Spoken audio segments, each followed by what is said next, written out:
आज हम बात करेंगे अपने रीट के प्रीवियस ईयर पेपर के बारे में। जो नेक्स्ट हमारा गद्यांश आता है, उसके आधार पर हमें प्रश्न संख्या 45 से 54 तक के उत्तर देने होते हैं।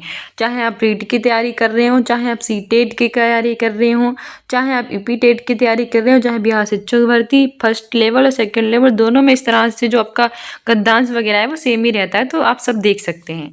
वस्तुतः रचना जब सामायिक प्रसंग पर आधारित होती है तो लेखक पर एक और समय की मांग, आदर्श के आग्रह रूढ़ हो रहे हैं, समकालीन प्रयोगों की ललक और लोकप्रियता के लोभ का दबाव रहता है, और दूसरी ओर रचनात्मकता का दबाव रहता है। जितना अधिक वे रचनाधर्मी होगा, उतना ही अधिक वे इतर दबावों का प्रतिरोध करते हुए रचेगा। रचना उतनी ही अधिक सफल होगी। इसके अनुसार यहाँ पर एक बात ये भी समझनी चाहिए कि जब रचनाकार विचार को संवेदित करेगा, तब यह आवश्यक नहीं रहेगा कि प्रस्तुत रचना के केवल उतनी ही और वैसी ही रहे जैसी कि रचने से पूर्व की रूपरेखा में कल्पित की गई थी। कारण यह है कि संवेदित होने की प्रक्रिया में ही उस पर अवचेतना का दबाव भी आएगा। अब यह दबाव उसे कितना और कैसे बदल जाएगा, ये जान लिए जाने का कोई साधन नहीं होता। ये तो रचने के बाद ही जाना जाता है कि क्या रचा गया है। प्रायः हर कलाकृति में ऐसे निहितार्थ रहते हैं और उसमें ऐसी व्यंजनाएं भी होती हैं जिनके प्रति स्वयं रचनाकार सजग हो ही ये आवश्यक नहीं। ये जो कहा जाता है कि ऐसा कोई नियम नहीं है कि रचना वही और उतना ही बोले जितना लेखक ने चाहा है, वे कुछ कम या अधिक भी बोल सकती हैं और कभी कभार विपरीत भी बोल सकती हैं। उसका रहस्य यही है, यानी अवचेतना का दबाव इस श्रेणी की रचनाओं पर भी उसने प्रभाव डालता है। तुलसी जो कहते हैं कि लिखत सुधाकर लिखिया रहूं, ये वही है। राष्ट्रीय फलक की समस्याएं उठाए जाने के बाद भी भीष्म साहनी के अनजाने ही तम्स पंजाब की भीषण ट्रेजेडी बनकर रह गया। तो हमारा फर्स्ट क्वेश्चन इसमें है कि ट्रेजेडी शब्द उत्पत्ति के आधार पर है। तो हमारा ये ट्रेजेडी शब्द हमारे गद्यांश में आया है, ये उत्पत्ति के आधार पर कौन सा है? ऑप्शन ए है तद्भव। तद्भव वे शब्द होते हैं जो संस्कृत से हिंदी में आ जाते हैं। दूसरा होता है तत्सम, जो जी के त्यों होते रहते हैं। थर्ड हमारा है विदेशी, जो अन्य भाषाओं से आते हैं। फोर्थ होता है देशज, जो अपनी ही भाषा के होते हैं। तो बताइए कौन सा है हमारा ट्रेजेडी शब्द? तो सही आंसर हो जाएगा ऑप्शन सी, विदेशी। ट्रेजेडी शब्द उत्पत्ति के आधार पर विदेशी है। हमारे व्याख्या भी है कि ट्रेजेडी शब्द विदेशी है। अरबी, फारसी, अंग्रेजी और अन्य किसी जो दूसरी भाषा से हमारी भाषा में शब्द आते हैं उसका हम विदेशी शब्द कहते हैं, जैसे कि इरादा, इशारा, हलवाई, दीदार आदि। वहीं जो देशज शब्द होते हैं वो होते हैं लोटा, खिड़की आदि। नेक्स्ट हमारा है कि सुधाकर का पर्यायवाची शब्द है। पर्यायवाची वे शब्द होते हैं जो हमारे यहाँ एक जैसे शब्द होते हैं, ठीक है, जिनके समान अर्थ निकलते हैं, एक जैसे जैसे होते हैं, वो होते हैं पर्यायवाची शब्द। ऑप्शन ए है रसाल, ऑप्शन बी है प्रभा, ऑप्शन सी है शशांक, ऑप्शन डी है मले। तो बताइए सुधाकर का पर्यायवाची क्या है? देखो रसाल नहीं होगा, कि रसाल का मतलब होता है आम, आम को हम रसाल भी कहते हैं, तो सुधाकर नहीं होगा। तो इसमें हमारा सही आंसर हो जाएगा ऑप्शन सी, शशांक। सुधाकर का पर्यायवाची शब्द होता है शशांक। ठीक है, हमारी व्याख्या भी है कि सुधाकर का पर्यायवाची शशांक है। जिन शब्दों के अर्थ समान होते हैं, जैसे मैंने आपको बताया कि एक जैसे हमारे अर्थ देते हैं जो शब्द, उन्हें ही हम पर्यायवाची कहते हैं। जैसे आम का पर्यायवाची रसाल होगा, सुधाकर का शशांक होगा। ये हमारा पूछा गया था 23/7/2022 की शिफ्ट सेकेंड में राजस्थान टेट यानी कि Rajasthan eligibility examination of teacher, ठीक है, रीट के एग्जाम में हमारा प्रीवियस ईयर करा रहे हैं आपको। नेक्स्ट है जिसकी संवेदना के रूप में अनुभूति हुई हो, वाक्यांश के लिए उपयुक्त शब्द है। वाक्यांश के लिए उपयुक्त शब्द है, ऑप्शन ए है प्रसूत, ऑप्शन बी है व्यंजनाएं, ऑप्शन सी है संवेदित, ऑप्शन डी है संवेग। तो बताइए जिनकी संवेदना के रूप में अनुभूति हुई हो उसे हम क्या कहते हैं? सही आंसर हो जाएगा इसमें हमारा ऑप्शन देखो कुछ हमारे ऐसे होते हैं क्वेश्चन जिसमें हमें बोनस मार्क्स दिए जाते हैं, ठीक है, जो हमारा आयोग देता है। तो इसमें भी हमें ऐसा ही क्वेश्चन जिसमें हमें बोनस मार्क्स मिले थे, ठीक है, सबको मिले थे इसमें मार्क्स, लेकिन इसका सही अर्थ ऑप्शन सी हो जाएगा, संवेदिक। जिसकी संवेदना के रूप में अनुभूति हुई हो उसे हम क्या कहते हैं, उसे हम संवेदित कहते हैं। लेकिन इसके लिए आयोग ने सबको समान अंक दिए थे। नेक्स्ट है, आवश्यक शब्द का विलोम शब्द बनाने के लिए कौन सा उपसर्ग प्रयुक्त होगा। ऑप्शन ए है आ, ऑप्शन बी है अन, ऑप्शन सी है अना और ऑप्शन डी है अन। तो बताइए आवश्यक शब्द का विलोम शब्द बनाने के लिए हम कौन सा उपसर्ग प्रयोग करेंगे।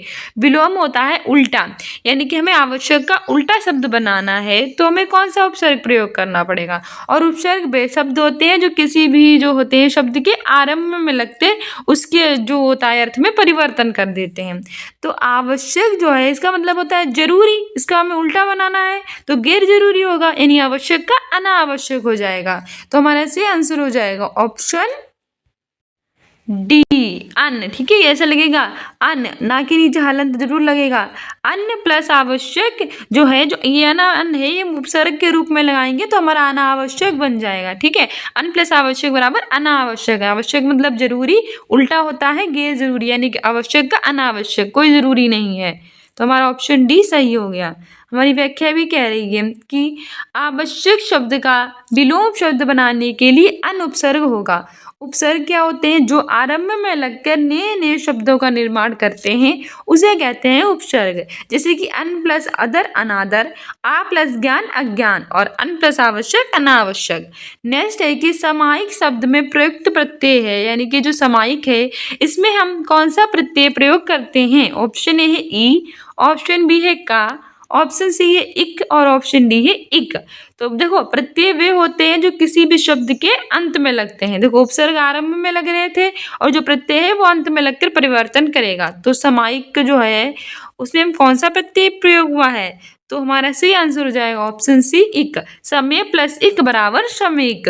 ठीक है, ऑप्शन सी हमारा सही हो जाएगा। हमारी व्याख्या भी है कि समायिक शब्द में प्रयुक्त प्रत्यय इक है। जो शब्दांश यानी शब्द के अंश शब्दों के अंत में जुड़कर उसके अर्थ में बदलाव या फिर विशेषता को लाते हैं उन्हें हम कहते हैं प्रत्यय। जैसे कि सुंदर प्लसता सुंदरता, मानव प्लसता मानवता। नेक्स्ट हमारा है कि निर्थार्थ शब्द में संधि है। देखो हमारे प्रत्यय से भी पूछे गए हैं, उपसर्ग से भी पूछे गए हैं, विलोम से भी पूछे गए हैं, पर्यायवाची से भी पूछे गए हैं और अब हमारे देखो निहितार्थ शब्द में संधि से भी पूछ लिया है। ऑप्शन ए है यड़ संधि, ऑप्शन बी है दीर्घ संधि, ऑप्शन सी है गुण संधि और ऑप्शन डी है वृद्धि संधि। तो निहितार्थ शब्द में कौन सी संधि होगी, तो निहित प्लस आर्थ, निहितार्थ कौन सी संधि होगी। सही आंसर हमारा हो जाएगा ऑप्शन बी, दीर्घ संधि। ठीक है, जो निहितार्थ है इसमें दीर्घ संधि का प्रयोग हुआ है। हमारी व्याख्या भी कह रही है कि निहितार्थ शब्द में जो है वो दीर्घ संधि है। निहितार्थ का संधि विच्छेद होगा निहि प्लस तार्थ बराबर निहितार्थ। जब दो समान स्वर यानी सावर्ण यानी कि सावर्ण एक जैसे वर्ण मिलते हैं तो उनके स्थान पर एक दीर्घ स्वर हो जाता है, उसे हम क्या कहते हैं, दीर्घ स्वर संधि। नेक्स्ट हमारा क्वेश्चन है कि निम्नलिखित शब्दों में अव्यय नहीं है। ऑप्शन ए है अधिक, ऑप्शन बी है जब, ऑप्शन सी है पूर्व, ऑप्शन डी है रचना। तो बताइए इसमें से कौन सा अव्यय नहीं है। सही आंसर हो जाएगा ऑप्शन डी रचना। जो रचना है वो अव्यय नहीं है। हमारी व्याख्या कह रही है कि जो रचना है ये अव्यय शब्द नहीं है। अव्यय क्या होते हैं आपको ये भी पता होने चाहिए। अव्यय वे शब्द होते हैं जिनके रूप में लिंग, वचन, कारक, काल के अनुसार कोई भी परिवर्तन उत्पन्न नहीं होता। उन्हें विकारी या अव्यय शब्द कहते हैं। क्या होता है कि जो लिंग, वचन, कारक और काल होते हैं इनके द्वारा कोई भी परिवर्तन नहीं होता है, उन्हें हम कहते हैं विकारी या फिर अव्यय। विकारी या भी अव्यय, जैसे कि अधिक हो गया, जब हो गया, पूर्व हो गया, लेकिन रचना ये नहीं है अव्यय। नेक्स्ट है कि अनुसार शब्द में कौन सा समास है। ऑप्शन ए है अव्ययभाव समास, ऑप्शन बी है तत्पुरुष समास, ऑप्शन सी है द्वंद्व समास, ऑप्शन डी है द्विगु समास। तो बताइए अनुसार शब्द में कौन सा समास है। तो सही आंसर इसमें हमारा हो जाएगा ऑप्शन ए अव्ययभाव समास। अनुसार इसमें हमारा अव्ययभाव समास है। हमारी व्याख्या है कि अनुसार समास में हमारी व्याख्या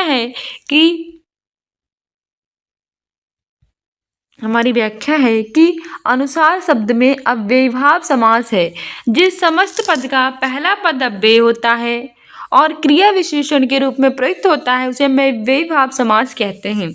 जैसे कि प्रतिदिन, यथाशक्ति, आज जन्म इत्यादि।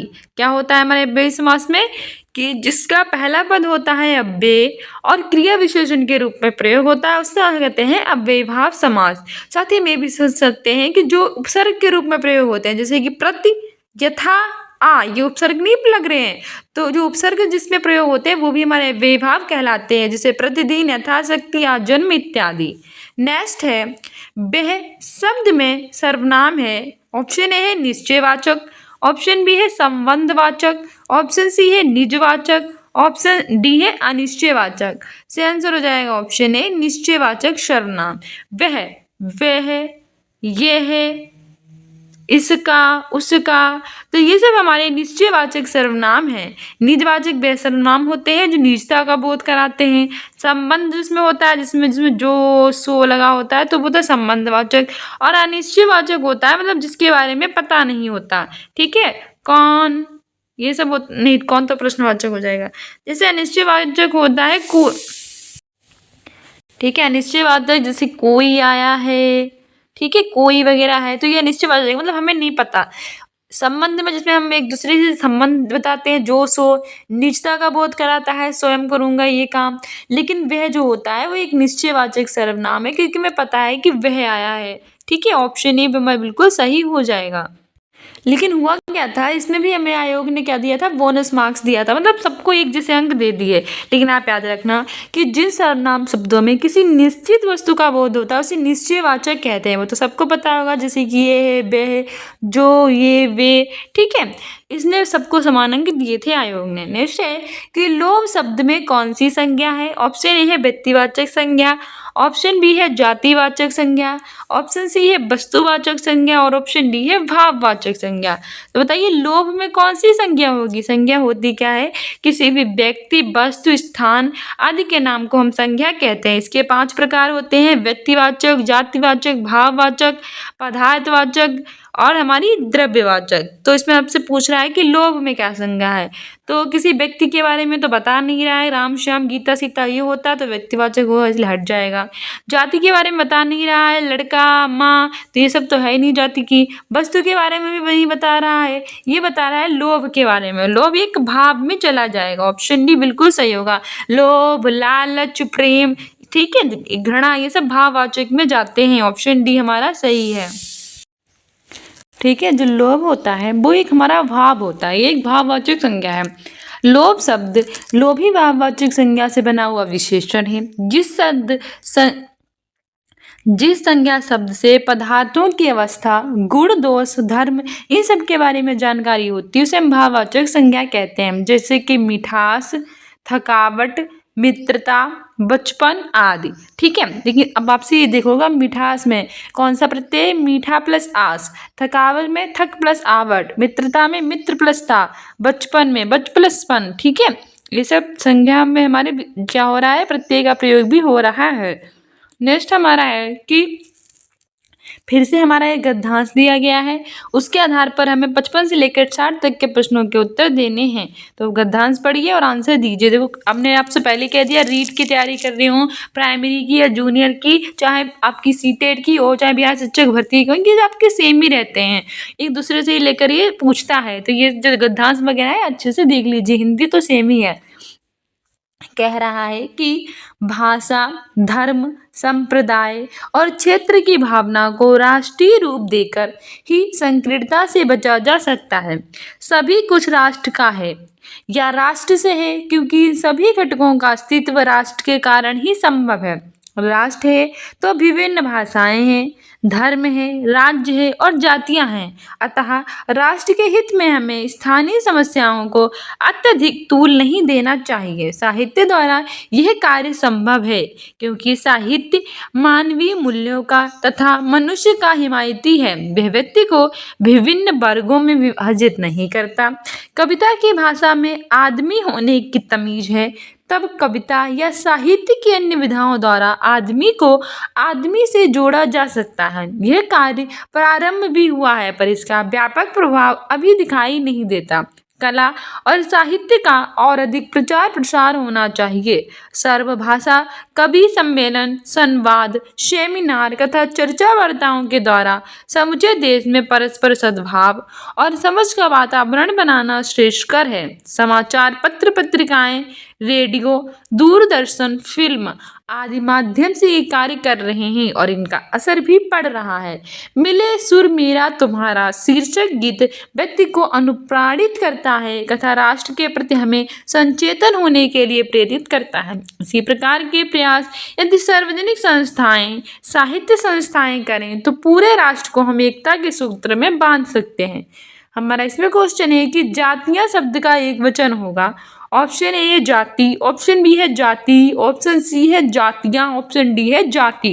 तो जातियां शब्द का एक वचन क्या होगा? इसका आंसर हो जाएगा ऑप्शन डी जाति। जाति जो है उसको हम बहुवचन में जातियां कहते हैं। याद रखना कि जातियां एक बहुवचन है, उसका एक वचन जाति होगा। व्याख्या भी है कि जातियां शब्द का एक वचन जाति होगा। नेक्स्ट हमारा क्वेश्चन है कि हिमायती शब्द का अर्थ है। ऑप्शन ए है बर्फीला, ऑप्शन बी है पक्षपाती, ऑप्शन सी है पक्षद्रोही, ऑप्शन डी है आयातीत। तो आयातीत, तो हमारा ऑप्शन डी है आयातीत। तो हमारा सही आंसर हो जाएगा ऑप्शन। कहते नहीं है तुम उसके बड़े हिमायती बन रहे हो, क्या बात है, मतलब उसके बड़े पक्षपाती बन रहे हो। ठीक है, किसी का पक्षपात करना, किसी के तरफ ज़्यादा का ज़्यादा करना, तो हिमायती बनना। ठीक है, तो ऑप्शन बी बिल्कुल सही हो जाएगा। हिमायती मतलब पक्षपाती। हिमायती शब्द का अर्थ होता है किसी व्यक्ति अथवा उसके कार्यों का पक्ष लेने वाला, अर्थात पक्षपाती। ठीक है, क्योंकि तुम बड़े पक्षपात कर रहे हो, मतलब बड़े हिमायती बन रहे हो, उनके उन्हीं के पक्ष में बोले जा रहे हो, तो उसके कार्यों का पक्ष लेना मतलब पक्षपाती होना, हिमायती होना उसका। नेक्स्ट है, इनका असर भी पड़ रहा है। इस वाक्य में कौन सा काल है? ऑप्शन है संभाव्य काल, मतलब संभाव्य वर्तमान जो संभावना की बात करे। ऑप्शन बी है अज्ञात वर्तमान, जो वर्तमान में अज्ञा की बात करे। थर्ड है पूर्ण वर्तमान, पूरी तरह से वर्तमान में ही। फोर्थ है सामान्य वर्तमान। तो बताइए इनका असर भी पड़ रहा है, तो ये कौन सा काल है? सही आंसर इसमें हमारा हो जाएगा ऑप्शन सी, पूर्ण वर्तमान। पूरी तरह से वर्तमान की बात की जा रही है कि इनका असर भी पड़ रहा है। लेकिन हुआ क्या है, आयोग ने इसमें भी हमें दिया है बोनस मार्क्स। ठीक है, दिया गया वाक्य इनका असर भी पड़ रहा है में पूर्ण वर्तमान काल का है, लेकिन इसमें सभी को समान अंक यानी बोनस मार्क्स दिए हैं। ठीक है, नेक्स्ट क्वेश्चन है कि विधा शब्द है। ऑप्शन ए है उभयलिंग है, ऑप्शन बी है पुल्लिंग है, ऑप्शन सी है नपुंसकलिंग है और ऑप्शन डी है स्त्रीलिंग है। इसमें जो पुल्लिंग वे होता है जो पुरुष जाति के बारे में बताता है, स्त्रीलिंग वे होता है जो स्त्री जाति के बारे में बताता है, उभयलिंग वो होता है जो दोनों के बारे में बताता है, पुरुष और स्त्री दोनों के बारे में। तो बताइए विधा कौन सा शब्द है? विधा होती है, सही आंसर हो जाएगा ऑप्शन डी स्त्रीलिंग। विधा एक स्त्रीलिंग शब्द है। नेक्स्ट है कि व्यक्ति शब्द का बहुवचन रूप होगा। ऑप्शन ए है व्यक्तित्व, ऑप्शन बी है व्यक्तित्व, ऑप्शन सी है व्यक्तियों, ऑप्शन डी है व्यक्तित्व। तो बताइए व्यक्ति शब्द का कौन सा बहुवचन होगा? सही आंसर हो जाएगा हमारा ऑप्शन डी व्यक्तियों। ठीक है, व्यक्ति का बहुवचन व्यक्तियों होगा। हमारी व्याख्या भी है कि व्यक्ति शब्द का बहुवचन रूप व्यक्तियों होगा और शब्द के जिस रूप से अनेकता का बोध होता है उसे हम बहुवचन कहते हैं। जैसे कि रोटी का रोटियां, माता का माताएं, स्त्री का स्त्रियां आदि। नेक्स्ट है कि राजधानी के भाषा शब्द का मानक हिंदी रूप है, यानी नेक्स्ट है कि राजस्थानी के भाषा शब्द का मानक हिंदी रूप है। ऑप्शन ए है भाषा, ऑप्शन बी है भाषा, ऑप्शन सी है भाषा और ऑप्शन डी है भाखा। सही आंसर हो जाएगा हमारा ऑप्शन बी भाषा। राजस्थानी भाषा शब्द का मानक हिंदी रूप भाषा ही है। ठीक है, हमारी व्याख्या भी कह रही है कि राजस्थान के भाषा शब्द का मानक हिंदी रूप है। ठीक है। ये हमारा लैंग्वेज फर्स्ट हिंदी था, इसके बाद हम लैंग्वेज सेकेंड हिंदी कराएंगे और लैंग्वेज फर्स्ट इंग्लिश और लैंग्वेज सेकेंड इंग्लिश भी कराएंगे। चलिए मिलते हैं नेक्स्ट वीडियो में। Don't forget to subscribe my channel. साथ ही आप जो हमारा होम एजुकेशन चैनल है इसको इंस्टाग्राम पे और टेलीग्राम पे और फेसबुक पर भी फॉलो कर सकते हैं अपने एग्जाम में बेटर करने के लिए। फिलहाल आप जो टेलीग्राम है उसकी हमने लिंक ऑलरेडी प्रोवाइड कर रखी है, प्लीज़ फॉलो कर लीजिए अपने एग्जाम में बेटर करने के लिए। और बच्चे भी कह रहे थे कि हमें प्राइमरी लेवल के सॉल्व कराइए, तो बताइए वोट कीजिए हमें, ज़्यादा से ज़्यादा हम आपको डालेंगे वोटिंग कि अगर आपको प्राइमरी लेवल चाहिए तो आप कमेंट कीजिए, तो हम ज़्यादा से ज़्यादा प्राइमरी लेवल लेकर आएंगे। पर नहीं चाहिए तो कोई बात नहीं है, हम आपको जूनियर लेवल का कराते रहेंगे। ठीक है, सो इसको शेयर कीजिए, लाइक कीजिए, सब्सक्राइब कीजिए। कोई स्पेशल टॉपिक पे चाहिए हो जैसे CDP, हिंदी, इंग्लिश, SST या फिर EVS मैथ जो भी चाहिए तो आप कमेंट कीजिए। आपके जितने अच्छे कमेंट करेंगे उतना अच्छा हम आपके लिए लेकर आएंगे। ठीक है, मिलते हैं नेक्स्ट वीडियो में। Thank you. So dear students, ये था हमारा रीट यानी कि Rajasthan examination eligibility of teacher का प्रीवियस ईयर का पात्रता परीक्षा पेपर, जिसे आपको आइडिया मिल गया होगा कि पात्रता में कैसे क्वेश्चन पूछे जा सकते हैं। ठीक है, ये 23/7/2022 को हुआ था। इससे पहले मैंने 24/7 वाला ऑलरेडी करा रखा है, ना देखा तो हमारी प्ले लिस्ट एक बना दी है, वहाँ जाकर देख सकते हैं। CTET की तैयारी कर रहे हैं तब भी आप हमारे ये सारे चैनल प्रीवियस ईयर के देख सकते हैं, क्योंकि टीचिंग में मोस्टली एक दूसरे से रिलेटेड क्वेश्चन ही पूछे जाते हैं। ठीक है, प्याजे भागवत से जो भी क्वेश्चन पूछे जाते हैं। और मोस्ट इम्पोर्टेंट, अगर आपको अपना रीट CTET जो भी कुछ टीचिंग में एग्जाम में पास होना है तो होम एजुकेशन के नाम से हमारा टेलीग्राम चैनल है, उसको अभी सब्सक्राइब कर लीजिए, जिससे आपको आइडिया मिले कि प्रीवियस ईयर में कैसे क्वेश्चन पूछे जा रहे हैं। वहाँ हम क्विजेस देते हैं इंपॉर्टेंट क्वेश्चंस की। और यहाँ के कम्युनिटी पोस्ट में जाइए और वहाँ मोस्ट इंपॉर्टेंट क्वेश्चंस हमने दिए हैं, उनको भी अभी निशान लगाइए और देखिए आपके कितने क्वेश्चन सही होते हैं। ठीक है, मोस्ट इंपॉर्टेंट क्विजेस देते हैं। मिलते हैं नेक्स्ट वीडियो में। Don't forget to subscribe our channel. Thank you.